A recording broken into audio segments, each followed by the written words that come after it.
All right, just a message to Hebrew Israelites, Bible lovers, apocalyptic Judaists, and postmodern apocalyptic Judaism's applicators of all kinds. Get off your soapbox. You're not going to fucking sponsor racism in front of us off our fucking backs. The tax money's been going to you forever for it. At some point in time, the favor's going to be pulled away because y'all don't benefit us.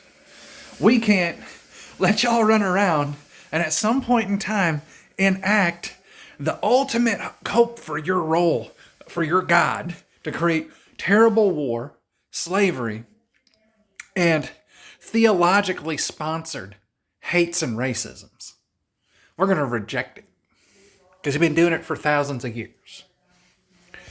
Zoe told me that in the Babylonian times, everybody was Hebrew, but the only asshole fuckers were you apocalyptic Judaists. Oh no, you existed way back when. They called them sensationalists, right? Where they thought everything was going to end. Way back then. Did it ever end? And then they kept the chronicle going as a narrative. Did it end in Egypt? No, your asses got kicked abroad. Did it end in Rome when you got occupied? No. The reality is the narrative. It's a torch that's been passed, and it's non-beneficial. I want to go to a different bigotry. See, our gods hate people across astrological lines. They hate your stars. I hate your stars. And so do the gods above. They hate you for your astrological orientation, because that's who you are to them. You know? Can't get out from under it. It's a caste system, right? Back then, they used to change their birth dates when the day they got initiated into some kind of thing or other, so that their astrology would be different, and they would call their birth date the day they became this or that. Good reason. Stigma, right? Dogma and stigma. There's stigma and dogma. There's hate and dogma. Dogma and hate are like brother and sisters, not like the checkered flag. They're together.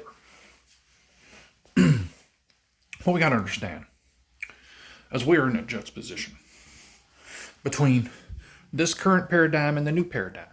There's always a shift. There's always a change. There's always a forward-thinking mentality that brings us from where we are to where we're going. And we believe that spiritual mind power, that 8 ways perfect emanation, coming down from the cosmological realm. Into my mind, 8 ways perfect. From the North Star itself. From the star of favor. The star of our midheaven, Venus. And the North Star. Spectrometries of spectral analyzations down to my mind so I can form light for you to understand, to just applicate it, to applicate it, to apply it in hopes to make a benefit. The theory here is the ancient process, the Templar process. Well, you're going to exalt the midheaven first. This is the ideal. Venus first, ball Jupiter next, right? Saturn didn't really want you to worship him. He's tired of the worship. You don't even do it right. You don't even impale enough people no more. You don't even inquisitize or do the thumb screws or nothing. He ain't with it. No, we need to go to a polarity-specific movement where all of us move toward reflecting the light instead of absorbing the light. We need to bear the light for others, right? So we can reflect over our idealisms in a radiant format so that others can see our radiant light and be forced to deal with it. The reality of the mystic, the hermeticist, the hopeful apprentice of the grand master, the grand architect. We are master builders under the grand architect. We know that. We are formers of matter. We are formers of ideologies. And we get them from an astral plane. They don't come from here. You can't dig them up. You can't find them in a rock. You can't ask the bird about them unless you know the owl. And that's a special right. You don't just get access to it. You can't just be like, hey, you got to know where to go. You got to know who to exist. You got to be on the favor train to get access to things. That temporal and preliminary access, which comes through the actual service, the service of the planets. The planets are alive. right? Actuality, they're alive. There's matter here and things beyond the visual and mental spectrum that we cannot quantify for, but yet we live out lives hopelessly attached to the things that those impose upon us, right? The Aztecs know Venus had something huge to do with the spirit of the mind, right? The spirit of who you, how, what form, right? The format, the operating system responses, right? The wavelength that the variety of the people are on, right? We believe that a paradigm shift is actually what's really going on. Yeah, I know I'm being funny about it, but I absolutely believe something like this is happening. We're going to go backwards and forwards at the same time, where we pick up some of the ideals from the past to a benefit, and we're like, oh my God, this actually works, because we're changing polarity. There was what was working back then. There was splendor. There was more artistry. We need to go back to that. The products here fucking suck, right? And they're made too cheaply. And there's no one who cares about anything anymore. And we don't want to support humans. We want to support great companies who consume and produce things that destroy the entirety of the biome. These planets are fucking pissed. They absolutely want to do something. Venus said she could take something out of her district. Jupiter knows that he could throw anything out of the asteroid about any time he wants. He just went direct a couple of days ago. We're in his exaltation right now, right? And these planets have authority cosmically. They don't think like you or me. They think we could wipe the slate clean tomorrow, and we will be here 65 million years later, while the next thing comes forth from the primordial soup, if it gets to that point. Or we could seed Mars, just like they seeded our planet. This thing, it's been going a lot longer than we know. And these entities, the things that we have access to, these things that get access to us, we've been trying to explain it forever.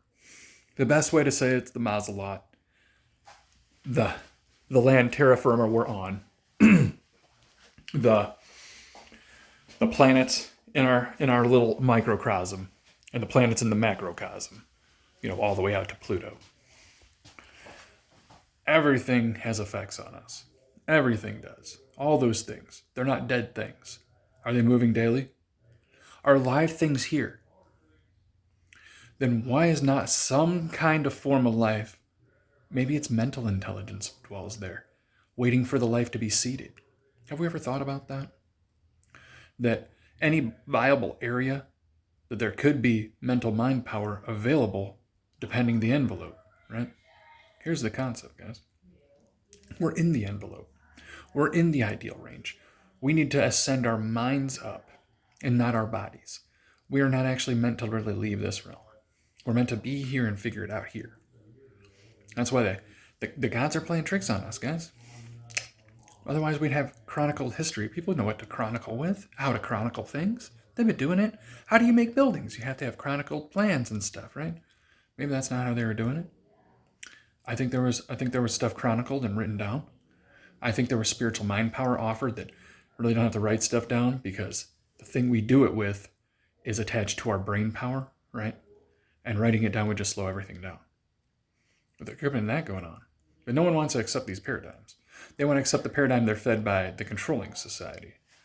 We believe that there's going to be a stark contrast to that at some point in time. And I know I'm getting along with this, a little bit preachy. But we hope this message makes it to people, because it's a mind expanding. How do we call this? Like a logic puzzle for your mind. To pull apart reality. What makes it real? What makes it real? Evidence for something being there, right? Or repetition. Or seeing a pattern, right? We believe we see a pattern that other people don't see. The exposure of certain information will help you see patterns you didn't see before, and put together the logic puzzle of Hermeticism. The reality is there's some fundamental principles that are true. And the reality is there's no dead matter. It's all alive, mind, matter, living complex, much like the Vedics have talked about. We're grinding around like the wheel of Dhamma, just constantly grinding. Where the world doesn't quit turning just because you're alive or not, just because you're accepting something or not. The cosmic concept and consequence grind it's a mechanical object. right? It doesn't stop. It doesn't stop because, hey, we're upset or our country's not working out so great. No, it grinds on. And it's every now and then something happens so that the surface shakes up so we can't tell why were we digging up the past? Why would the past be under the ground? Come on, let's think about it. I'll have a great rest of your day, beloved. Don't let narratives keep you from expanding your mind and bringing in new reality because this is a flexible concept. If they can lie about the past, then we can profess to know certain things through intuition and bring them back into the future. And we know that that was the thing they were doing in the past. Nothing's been lost here. We believe this place has been seeded multiple times. It's cosmic, right? We try to grasp, because of our ego, the concept of the infinity that this place has already lived. We're trying to put it in certain numbers, and it's probably way longer than that. It's probably way longer than that. There's no indication it's not. So don't let them put a cap on your mind, because when they put a stop on it, expanding stops, right? Don't let other people limit your thought. Let the gods limit your thoughts, because that's actually where they come from. They're from the non-terrestrial realm, right? Our bodies are the terrestrial antenna for non-terrestrial energy, right? From the sun and moon, we require that light. From the terrestrial, the star realm, we require that light because that's what we're composed of. The aspects of our entirety, our persona, are the aspects of the things that are given to us in our microcosm. The solar system's the ruler. We got to be planetarians, Jupiterians, Jupiterians. Even though Saturn really doesn't want any more worship than he already got, I believe that the whole theological concepts can be ushered out for a more socially cohesive condition, right? We're uplifting people in some way, shape, or form as a society, right? And I know it kind of goes with that initiative thing, that 2030 crap. Who knows what's going to go on with that? From what I'm getting, those people are not going to be in the seat, the driver's seat, for too long. And it's not because they're going to ward out or anything. There's something else going on. There's sometimes ages don't end because of war, right? There's cosmic consequence, right? And I believe the gods are angered. The people that were servicing them was supposed to do something, and they have not done so. They were supposed to open it up and take people out of dogma, and they didn't. They were supposed to do it however long ago, and they wanted to make money off of it. So it might get just disposed all at once, right? And we go back to no more computers or anything.